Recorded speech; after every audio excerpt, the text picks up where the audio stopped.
చంద్రబాబు నాయుడు గారి ఆదేశాల మేరకు కూటమి నిర్ణయానికి కట్టుబడి నేను, నా శ్రీమతి, నా కొడుకు గిరీషు, అదేవిధంగా మన నాయకులు, వారి శ్రీమతులు, వారి పిల్లలు అందరం కూడా కష్టపడి పనిచేసి గౌరవ చంద్రబాబు నాయుడు గారు ఆదేశాలు, ఆయనకి గౌరవం, ఆయన ఇచ్చిన ఆదేశాలకి అనుగుణంగా ఇంటింటికి ప్రచారం చేసి చంద్రబాబు నాయుడు గారి గౌరవం నిలబెట్టింది పిఠాపురం తెలుగుదేశం పార్టీ అని చెప్పి తెలియజేస్తాం.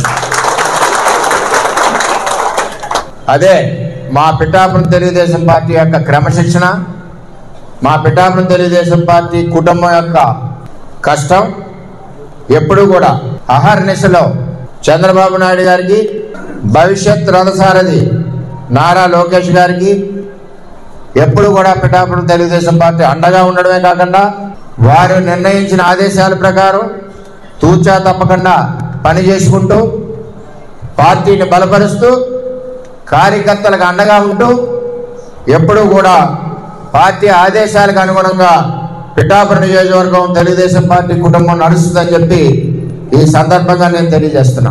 చంద్రబాబు నాయుడు గారి నాయకత్వం, చంద్రబాబు నాయుడు గారి నాయకత్వం.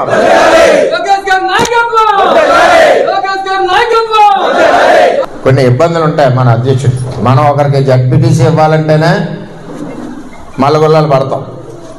అంచేత రాష్ట్ర వ్యాప్తంగా చేసేటప్పుడు కొన్ని ఇబ్బందులు ఉంటాయి, కొన్ని ఆలోచనలు ఉంటాయి, కొన్ని అడ్డంకులు ఉంటాయి. ఇవన్నీ కూడా రాష్ట్ర అధ్యక్షుడు పడి కష్టం మనం కూడా గుర్తించాలి, చంద్రబాబు నాయుడు గారికి సహకరించాలి.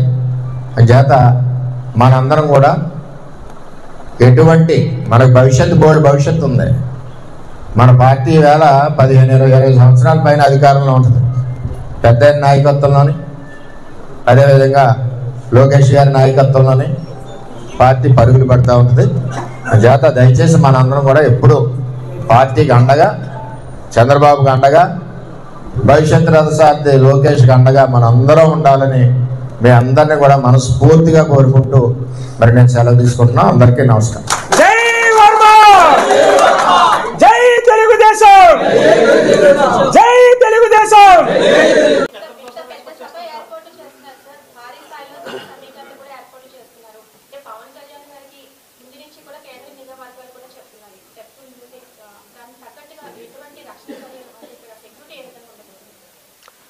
డెఫినెట్గా సెక్యూరిటీ అనేది ఎప్పుడు కూడా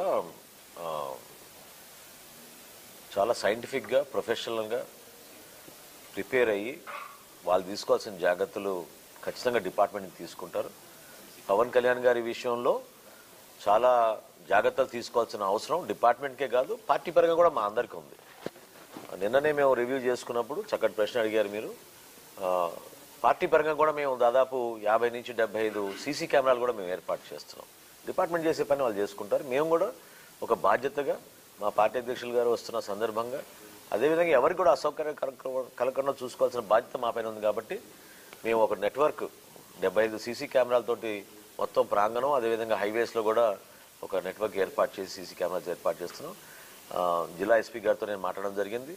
ఉన్నతాధికారులు కూడా దీన్ని ఆల్రెడీ సమీక్షించారు. వాళ్ళు కూడా రాబోయే రోజుల్లో చూస్తారు. బందోబస్తు విషయంలో కానివ్వండి, సెక్యూరిటీ విషయంలో కానివ్వండి, ఎక్కడ కూడా ఏ మాత్రం పొరపాటు లేకుండా వాళ్ళు ఏర్పాట్లు అన్ని విధాలుగా చేసుకుంటున్నారు.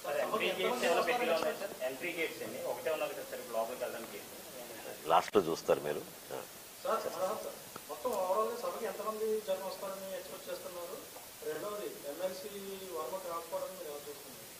ఏమంటే సభ అనేది మేము పిఠాపురంలో పార్టీ అధ్యక్షులు పవన్ కళ్యాణ్ గారు పిఠాపురం ప్రజలకి మనస్ఫూర్తిగా ధన్యవాదాలు తెలుపుకోవడమే కాకుండా మా పార్టీ యావత్ యంత్రాంగం, మాకున్న కమిటీలు, ఎగ్జిక్యూటివ్ బాడీ, వివిధ నియోజకవర్గాల శాసనసభ్యులు, పార్లమెంట్ సభ్యులు అందరం కూడా ఒక కృతజ్ఞతా భావంతో మా పార్టీ అధ్యక్షులు పవన్ కళ్యాణ్ గారిని అంత అద్భుతమైన మెజార్టీతో గెలిపించినందుకు ఈ సభని పిఠాపురం నిర్వహిద్దామని మేము అందరం కూడా కోరాం.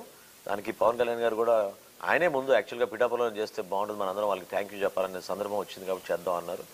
సో డెఫినెట్గా ఈ సభ అనేది వాళ్ళకి అంకితం చేస్తూ వాళ్ళు ఏ విధంగా కష్టపడి కష్టకాలంలో కూడా దుర్మార్గమైన గత ప్రభుత్వంలో కూడా ఎదుర్కొని నిలబెట్టారో దాన్ని మేము గౌరవించడానికి ఇది ఒక చక్కటి అవకాశం. అదేవిధంగా వర్మ గారు చాలా సీనియర్ పొలిటీషియన్ అండి. ఆయన కూడా సుదీర్ఘమైన ప్రయాణం చేశారు, ఎన్నో ఇబ్బందులు పడ్డారు గతంలో కూడా చూసాం మనందరం కూడా. ప్రతి నాయకుడు రాజకీయాల్లో అటువంటి 5 సంవత్సరాలు ఎవరు కోరుకోరు, అట్లా ఉంటాయని కూడా ఎవరు ఊహించుంటారు. సో వర్మ గారు కూడా ఆ విధంగా ఇబ్బంది పడ్డారు. అయితే పదవులు ఎవరికి కేటాయిస్తారనేది ఏ పార్టీ అధిష్టానం అది నిర్ణయం తీసుకుంటారు. పవన్ కళ్యాణ్ గారు మనస్ఫూర్తిగా ఎప్పుడు కూడా మాలో ఉన్న నాయకుల్ని కూడా ప్రతిసారి అదే అంటున్నారు, ఏదో వారసత్వం రాజకీయం అని ఎవరైనా అంటే చాలా పొరపాటు అది. పవన్ కళ్యాణ్ గారు ఎప్పుడు కూడా కోరేది అంటే యువ నాయకత్వం, కొత్త నాయకత్వాన్ని మనం ఎంకరేజ్ చేయాలి, ఎంతమందికి అవకాశం ఇవ్వగలితే అంతమందికి ఇవ్వాలి మన అవకాశం అని ఆయన నిలబడతారు. ఆయన ఇప్పుడు చాయిస్ ఇస్తే ఆయన పదవి తీసుకోరు కానీ ఇతరులకు పదవి ఇచ్చే మనిషి ఆయన. కాబట్టి వర్మ గారి విషయంలో కూడా ఖచ్చితంగా ఆయనకి న్యాయం జరగాలి, ఆ విధంగా ఆయనగా గౌరవించుకుంటాం. ఆయన కూడా వాళ్ళ పార్టీలో ఉన్న అంతర్గత విషయం అది వాళ్ళు మాట్లాడాలి. కూటమిలో భాగస్వాములుగా ఆయన సహకరించారు, పవన్ కళ్యాణ్ గారు ఎలక్షన్ నిలబడ్డారు, మీ అందరం కూడా ఆయన గౌరవించుకుంటాం.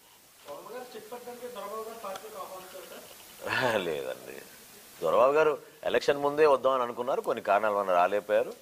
ఆయన మాలో ఒక కుటుంబ సభ్యుడిగా ఉన్నారు, ఆయన చాలా సౌమ్యంగా ఉండే మనిషి, అటువంటి ఆలోచనలు ఏం లేదు. ఒక చెక్ పెట్టడానికి అవసరం ఏముంది, ఇది పవన్ కళ్యాణ్ గారి నియోజకవర్గం, ఇక్కడ ఎవరు చెక్ పెడతామండి? కంప్లీట్గా ఇది పిఠాపురం అనేది పవన్ కళ్యాణ్ గారి అడ్డా, అది ఇంకా దాని గురించి ఆలోచించాల్సిన అవసరం లేదు. Thank you.